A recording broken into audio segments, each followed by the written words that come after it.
I always told him, I said, just like I said, everything LeBron, when they be saying LeBron, when he goes to the bench, he don't have this, he don't have that.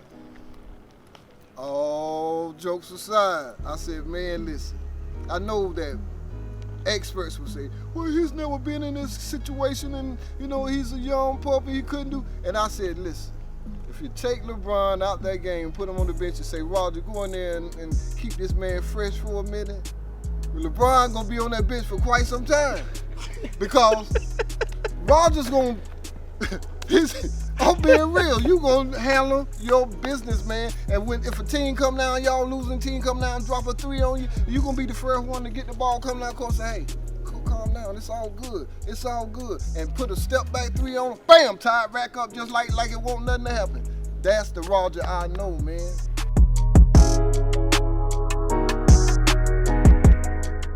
Roger Wade is a young man that people love to hate. Start off like that. I was more like a mentor to Roger in his in his days of coming up. Basketball was always there for him. I saw that he can do that. He had that. It was the tangibles around that to make him a winner. Not saying he never was a winner, but he had to learn how to win. I would always put Roger in situations that would allow him to go in there and do the things that he do or that he did. Coach Tony came in. He's like my protege, man. I mean, I love to hate this dude too, man. But him and I mean, we like, 30 years now? You know what I'm saying? So we just always been there around each other. So he saw Roger, he recognized Roger. I gave him Roger, I think on the 12U team, and they rolled from there. Explain to them, give them some Roger Ray stuff, Tony. The emphasis of the games and the highlights of it. Well, we got him when he was 12 years old. Right. And when I first put him in practice, I'm gonna tell the truth. When I first put him in practice, he was a little selfish. He had a little attitude, something. He was dealing with some issues. Took him outside, had a conversation with him. Because a lot of times kids growing up like that, we have, things going on with them, and sometimes they act out. That was the mentor aspect. That was the mentor. Yeah, it's kind of like when Chris Coccione and Monroe was playing for State, Fire and Ice. Yeah. I guess I was like Fire and he was Ice. Yeah. You know what I'm saying? Because he would cool the kids down after I blow them up. Yeah. You know what I'm saying? So my thing was being one of the coaches and having a son on the team. I wanted to be one of the world's greatest dads. So when I saw the issue, I took him outside, had a conversation with him instead of throwing a basketball in his hand. Mm-hmm. And from that conversation, we talked and I understood him and what was going on with him. So from that point, we took him in the gym, let him practice with the kids. At the time, we already had a guard, but 5 minutes into putting him on the floor, it was over, man. I knew I had to let this other guard know that he needed to go to the bench. He always had that will, that even outside of basketball, he had that will. Today's a great example. Roger got me to sit out here for a whole hour in the heat waiting on him to do this. He could just impose his will on people and direct, the general, the floor general. I mean, when I look at him play, especially those games, man, at St. Aug's and Shaw that he played this year. When I look at them play those games and how he orchestrated those games, I mean, it was just, I mean, we didn't even go crazy because we knew what to expect. We've seen this all before. So for him to get in there and to start articulating and just directing, he was like the football quarterback on a football team playing basketball or something, man. I mean, you had your 2 6'9" on, then you had the 6'6" in the middle. And the whole time they were playing, it was just under him. I don't even think they realized they was under him. They was just playing, just following his lead. What he left out there with 30, 33 and St. Aug's. You know what I'm saying? You said 39? Yeah. 39. and we just sitting there laughing, having a good time watching him. I seen him shoot a jump shot one time. I swear it looked like he was laying down, like feet was straight out in the air. And when he shot the ball, the defender from St. Augustine looked at him and said, "Ooh-wee!" You know, he was amazed. I'm like, oh man, look at this dude, man. And it was just him, being him. He was just doing it. I want to tell the story. I want to tell the legend about where RogerThat came from.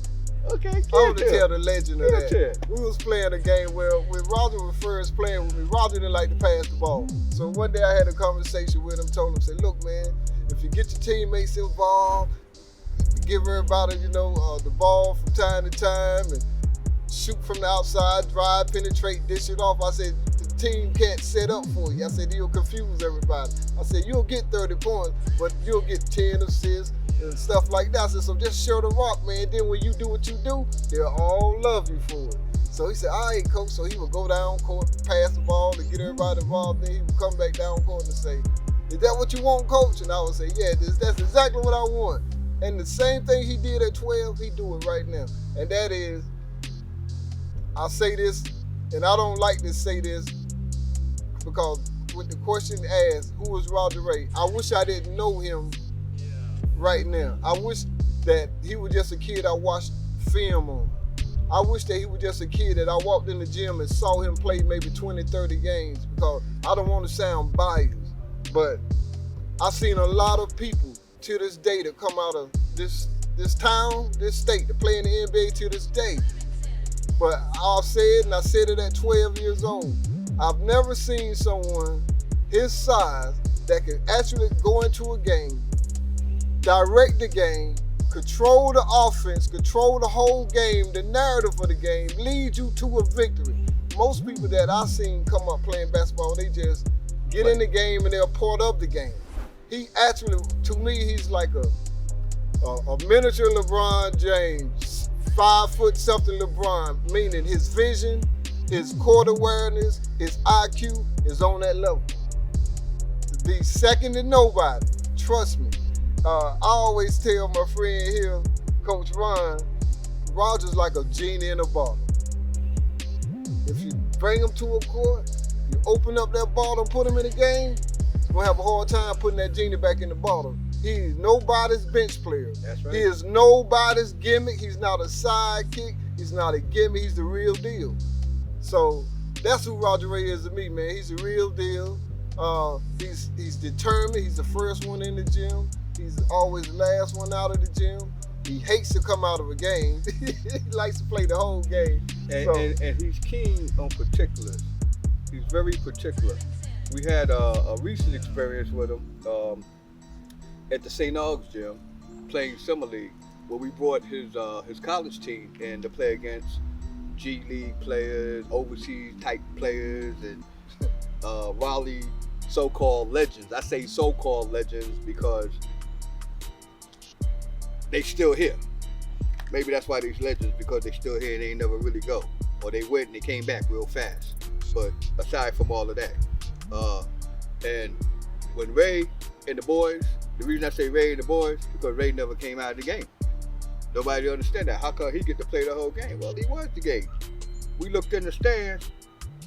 I ain't seen that gym packed like that since Vince Carter was in there, slam dunking on everybody.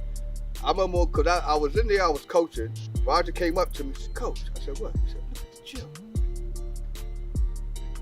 And they did everything short a chant. Roger, Roger, Roger. I'm serious, but they were just in there. Everybody, all the legends, guys that used to play CIAA legends, all of them, they were there to check out the Ray show. I'm not sure about that RogerThat, where it came from, but I believe Tony told me a story about that, saying that, tell you where that came from. That's a true story, man. That they were playing in the game, and down like 12 points. And at that time, Roger had been working the ball around and keeping everybody involved. And so I said, all right, man, it's about that time to cut loose now. I need you to bring us back. He said, I got you, coach. So the team we were playing, they had some fans that were yelling stuff back and forth at us, right? When we was coaching. So we was down like 12 points, and all of a sudden Roger came down. He scored. He hit a 3. Bam! He dropped a 3. Then he came back down court right after that. He hit a 3, and the dude fouled him. So that was an and one on the 3-point shot. So then he hit that. So he come right back down court after that, man. He faked like he want to shoot a 3, and he drove. Dude fouled him, fell all down in the court, got another and one. Then he came back down, drove in, scored again. This guy scored like 15 consecutive points, man. And we was yelling back and forth at the fans because they was going for the rooting for the other team. So when Roger came down and hit his last 3 and fell all in the court, I jumped up and yelled out, "Now RogerThat!" You know what I'm saying? And the whole gym just went nuts, man. And the whole team went crazy. We was yelling RogerThat for the rest of the game, man. Every time we would score, man. So that's the legend of him, man. Like, unbelievable player. Yeah. I feel guilty talking about him because it's like, I'm not trying to convince nobody or nothing when it comes to him. I'm going to say it again. This guy have traveled from coast to coast looking for all the smoke. 6'10", 6'9", 6'5", he don't care. He looks for all the smoke from here to LA. Got it on tape. I've never seen him have an off day. So if you don't believe it, look at the tape. That's what all the experts say, all the sports pundits say. You can talk about people all day long, but the bottom line is what the film say. The tape don't lie. Tape don't lie. Tape don't lie. Tape don't lie. Yeah, tape don't lie. And I take that to the bank. Take it to the bank. Tape don't lie. You know. And then I'm gonna tell you something. I've been watching these bubble games, which is just like the AAU thing now. Nobody got a home court advantage, so everybody pretty much playing on equal, close games, maybe a blowout here and there, man. And I'll be watching these guys. And what did you tell me? Out of how many players in the NBA? Out of whatever the amount of players that's in the NBA, you count the bench players and all that. There's no way in the world you could tell me that RogerThat can't get a spot on one of them teams somewhere. I don't want you to give him a spot. I want you to give him a shot. Well, see, all you gotta do is roll that ball out there, and you're never gonna pull him off that court. The spot is the shot. I mean, he is. Come here, Ray. Summer league, no summer league. Try out. Run with these guys. Once you put them in there and you start letting them run, and it ain't a matter of him getting comfortable. Basketball, when you put the ball in his hand, he comfortable. He ready. I guarantee you, he ready. And the way their game is made tailor-made for him. For him. I just hope that he don't get into that flopping stuff. I can't stand it. I talked to Coach Greg about it the other day, and he told me that's the way the NBA is now. Everybody flops. If he don't get into that flop and stop and stay up and play his game and stay hard and play like he play, yeah, you're right. I'm gonna get a front row seat, baby. You can't convince me otherwise. You can't convince me otherwise. And if you going up against him and you 6'4", 6'5", and you think you finna bring him all the smoke, you finna put your NBA body and knock him all to the floor and take away his manhood, that's not gonna happen. He gonna give it to you. He wants all the smoke, man. He don't back down from nothing. He's a legend to me. I love this kid, man. I feel guilty, like I said before, I feel guilty talking about him. I get goosebumps talking about this kid, man. Everything he did at 12, he's doing it today as a grown man. And we all know basketball ain't never been nothing but repetition. Repetition. You keep doing it to see who gets better at it. I seen him do it to college players, he got it. NBA players, players from overseas. It don't matter. You come to that gym, he coming to see you, man. He's a really exciting player, man. And Thank you, man. It's been a privilege. Thank you. Coaching him, man. It really was an unbelievable player. Yeah. Love him. Thank you, Ray, for coming into my life. Outstanding. I mean that with all my heart, man. I do. And I can say people ain't really talking about him. When I say people ain't talking about him, there's a lot of people that know about him, but at the same time, he come from a place where there's no money. We all came from a place with no money. So therefore, your exposure, the certain teams you play for AAU, or the certain colleges you play for, all of those are different journeys for everybody. Everybody trying to get out. Everybody's trying to bust out. I'm from New York, so I grew up with the rat race, so I see it. I know, I recognize it. Everybody, it's only a little bit of room to get out, and everybody trying to squeeze out. And it's like if a guy got 1 foot out, I guarantee you, it's about 3 hands on his shoulder trying to pull him back. That's where we come from. That's where we come from. This is a basketball bonanza here in Raleigh. There's ballers here all over the place. I went to a CIAA game at the Coliseum. I never forget it. Me and your dad went. We were down there, and it was a legend. I can't even remember what his name was, but I mean, they were just all up in the stands sitting there talking. I heard one guy go, "How in the world did they let him get out of Raleigh?" Yep. That's probably the best thing that ever happened to him. And he claims that it wasn't for me, it would never happen. But I'm not taking it. You know, he's a man. He's just a man among men. You know, he did his thing. And I like I said before, I'm a man of my word, man. I'm shy. I don't even like talking on camera, but this is very important to me. I want the world to know. They're gonna come to know this kid sooner or later, man, and they're gonna find out he's the real deal. He's not a gimmick. He's nobody's sideshow. He's nobody's second string bench woman, and they're gonna soon find out, man. They're gonna find out about him. He's the real deal, straight up.